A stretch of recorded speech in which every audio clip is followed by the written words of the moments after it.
Olá, amigos do Avaliação. O fone que eu vos trago hoje é o CVJ Sassen, e ele foi emprestado pelo meu grande amigo e parceiro aqui do canal, Felipe Forato. Muito obrigado pela nossa parceria, Felipe. Em tempos de imposto de dólar elevado, as amizades são as melhores formas de conhecer fãs diferentes. O CVJ Assassin tem valor tabelado em US$ 59, mas costuma ser encontrado bem abaixo desse valor com as promoções da própria loja da CVJ no AliExpress. O seu preço é consideravelmente superior ao CVJ Konoka, fone que já experimentamos em games aqui no canal, mas basicamente é o mesmo fone nos recursos internos. Então, qual o motivo do preço mais elevado? Vamos começar pelo unboxing, que é discreto porém funcional. Do lado de fora, uma caixa preta tipo luva com dizeres em azul na parte frontal, trazendo inclusive a arte de um Ronin empunhando uma espada.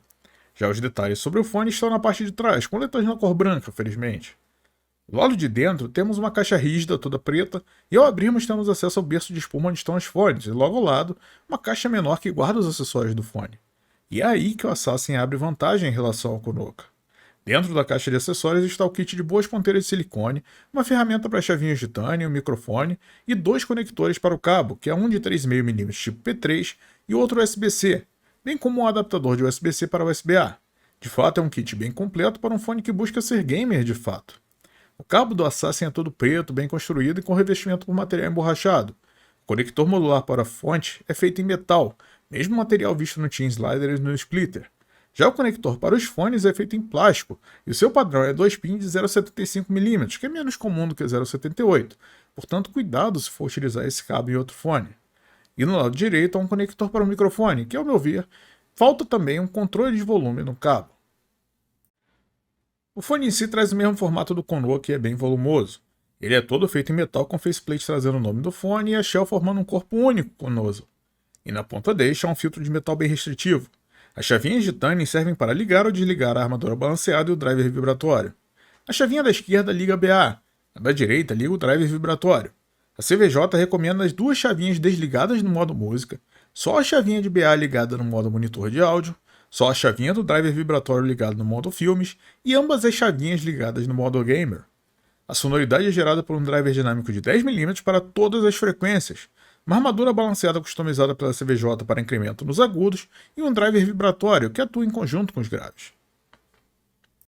Na questão do conforto, lembrando que essa é uma questão subjetiva, eu digo que o CVJ Assassin se encaixa bem nos meus ouvidos. Tenha em mente que ele é um fone grande e pode não ficar bem em orelhas pequenas. O Nuzzle tem boa profundidade mesmo para uma shell tão grande, e eu consegui uma vedação melhor com as ponteiras M oferecidas pela marca. Não há cantos vivos, não há sensação de oclusão ou entupimento por ele ser um fone aberto. Todavia, eu tive sérios problemas de conforto com o microfone. Aquela divisão em Y para o microfone foi bem incômoda para mim, sendo que sem o cara conectado, os pinos ficam te espetando, e com o microfone conectado ele faz pressão no rosto. É bem chato.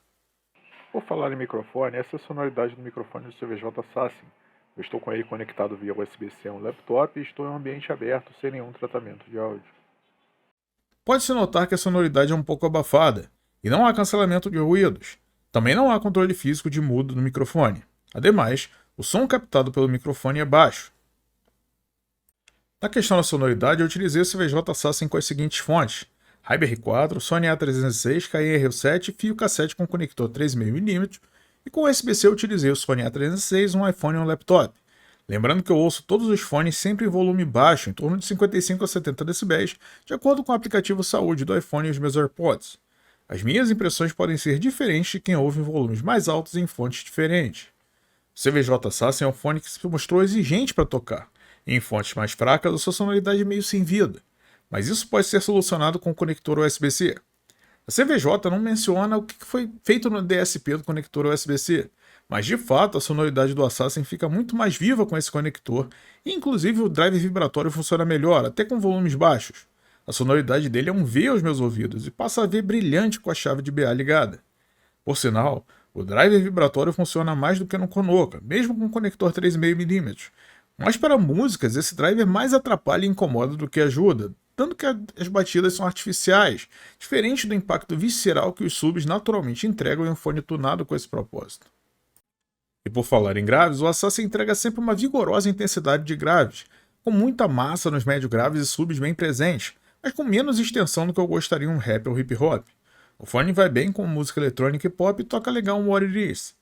O som de cellos e contrabaixos é bem presente, mas falta textura, e a linha de baixo está bem presente no intravenous, cujos kick drums também são bem apresentados, sem atropelos. Na questão dos médios, eles estão bem recuados no espectro, o que significa que esse não é o fone ideal para apreciar belas vozes. Violões, pianos e outros instrumentos apenas estão lá, mas não trazem muita vida e me faltou arejamento entre as notas. Há um boost considerável no Pina Gain, algo que traz até alguma agressividade a vozes como a da Loane, e no geral acaba ficando interessante ouvir bons solos de guitarra com o Assassin. Já nos agudos, há duas personalidades possíveis para o Assassin. Com a BA desligada, os agudos estão bem presentes e trazem um brilho interessante, com um splash de pratos bem palpável em September e Montreux.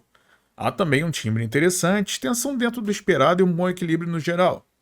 No entanto, com a BA ligada, o Assassin faz jus ao seu nome e extermina qualquer prazer de se ouvir os agudos desse fone. O brilho passa do ponto, sobe a agressividade, o timbre se torna metálico em excesso e nem a extensão extra salva o dia. Na questão das tecnicalidades, o Assassin entrega um palco sonoro bem generoso e uma imagem até ligeiramente holográfica, algo que é bem surpreendente. Em contrapartida, há alguma congestão na separação de instrumentos. A resolução para mim é fraca até a faixa dos $20 e o layering é confuso. Já o detalhamento é bom. A sonoridade em geral, utilizando o CVJ Assassin para reuniões, ele ganha pontos por ter microfone. Mas a qualidade do microfone pode te deixar encabulado em uma reunião profissional. E a falta de botão físico para mutar o microfone é um incômodo. E na sonoridade de voz ele até dá conta, mas vozes muito graves ou muito estridentes se tornam cansativas aqui. Já para assistir filmes, eu experimentei um Tropa de Elite com a chavinha do driver vibratório ligada.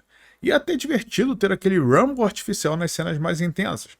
Mas depois de 20 ou 30 minutos a graça acaba e a tendência é desligar novamente a chavinha. E para quem quiser saber como o Assassin se comporta em jogos, eu convido a visitar o meu novo canal Avaliação Games. E a avaliação em jogos vai sair junto com essa avaliação aqui. Eu espero vocês lá. Conclusão. E parece que a CVJ ficou empolgada com tantos reviews elogiando o Konoka em games. Eu mesmo fiz uma dessas reviews. Mas para ser verdadeiramente gamer, o Konoka precisava de mais suporte a várias plataformas. E precisava também de um microfone. Foi daí que nasceu o Assassin, trazendo tudo o que faltava no Konoka e cobrando por isso. Ele tem uma concepção criada para ser um fone versátil e de fato consegue, ainda que não seja ideal. Sabe a história do pato? O pato anda, nada e voa, mas não faz nada direito. Bem, com o Assassin é mais ou menos assim. Pelos $59 de tabela eu não recomendaria esse fone. Já pelos $35, $40 cobrados em promoção ele começa a ficar mais interessante. Todavia, existe um fone chamado Celeste Wyvern Pro. A sua versão mais nova, chamada de Black Dragon, traz inclusive conexão USB-C e custa muito menos. Fica a dica. Beleza? É isso, eu vou ficando por aqui. Não esquece de deixar o seu like se você gostou, o seu dislike se você não gostou e o seu comentário. Um grande abraço e até o próximo vídeo. Tchau, tchau.